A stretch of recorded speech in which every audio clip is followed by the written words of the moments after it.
13 April.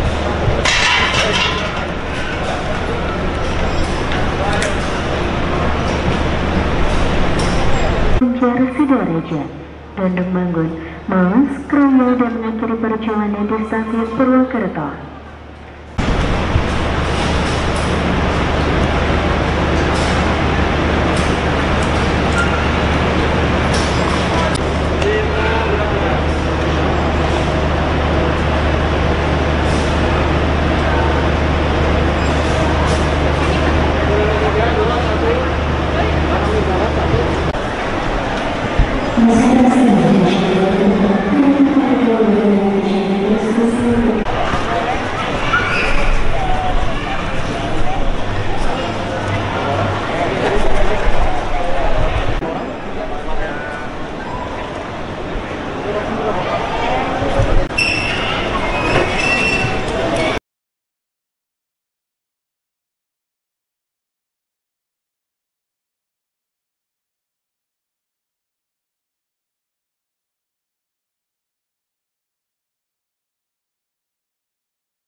Operasionalnya atau gimana atau bagaimana?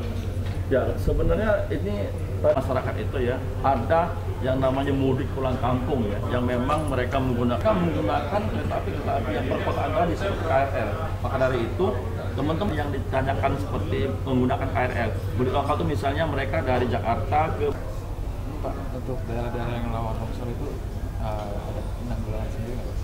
ya, memang kita memitigasi terutama daerah-daerah rawan ya. Jadi daerah-daerah rawan bencana itu ada yang namanya longsor, kemudian ambles. Kalau longsor itu tanah turun dari atas ke bawah, itu longsor.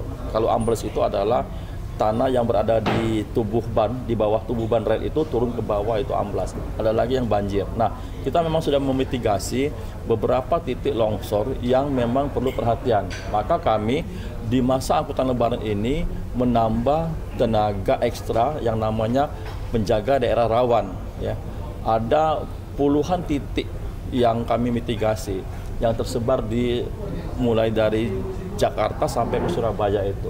Misalnya di beberapa titik di daerah Daob 2 Bandung ya, ada di wilayah Purwakarta. Kemudian juga kalau kita yang sering dengar di Semarang juga itu rawan banjir. Kemudian juga di wilayah Bumi Waluya, daerah Tasik itu juga kita mitigasi juga rawan longsor dan amblesan. Nah, ini semua kita mitigasi dan kita tempatkan petugas daerah rawan di lokasi-lokasi tersebut. Petugas itu mereka mobile menjaga tempat tersebut 1 kali 24 jam secara bergantian dan mereka dilengkapi dengan alat komunikasi sehingga ketika mereka mengetahui adanya potensi bencana di situ, baik ambles misalnya ataupun indikasi longsor, mereka bisa langsung menghubungi stasiun-stasiun kanan dan kiri, stasiun terdekat untuk mengkomunikasikan hal tersebut. Dan mereka juga disiagakan alat sebenarnya. Jadi alat, ada yang namanya alat ukur penurunan tanah. Jadi mereka bisa mengukur ketika terjadi penurunan tanah, gejala ambles di wilayah tersebut. Jumlah alat yang disiagakan berapa Pak untuk lebaran kali ini untuk memitigasi?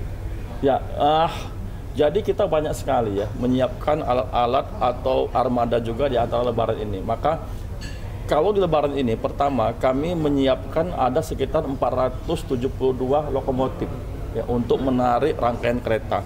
Kemudian lebih dari 1.200 gerbong yang kita siapkan yang bisa terus kita mobilisasi untuk mengangkut penumpang yang akan mudik. Kemudian juga kami menempatkan tadi, kami menamakannya AMUS. AMUS itu adalah alat material untuk siaga di stasiun-stasiun yang memang strategis, sehingga ketika terjadi bencana, alat itu bisa kita siagakan untuk menanggulangi bencana. Jadi AMUS itu terdiri dari misalnya bantalan beton, kemudian juga ada gerbong penolong, ada dongkrak di situ, kemudian juga ada plat sambung, ya, ada rel sambung. Nah itu semua kita siagakan di stasiun-stasiun. Misalnya kalau di Jakarta ini ada di daerah arah Purwokerto, ya, kemudian di Cikampek, ya, kemudian juga di Bekasi. Kalau di Bandung itu di Kiara Condong. Nah itu kita siagakan. Ketika ada lokasi yang terdampak bencana, bisa langsung kita gunakan itu gerbong penolong tersebut atau AMUS tadi. Saat ini rata-rata angkutan KRL itu sekitar 1 juta orang per hari dan itu sudah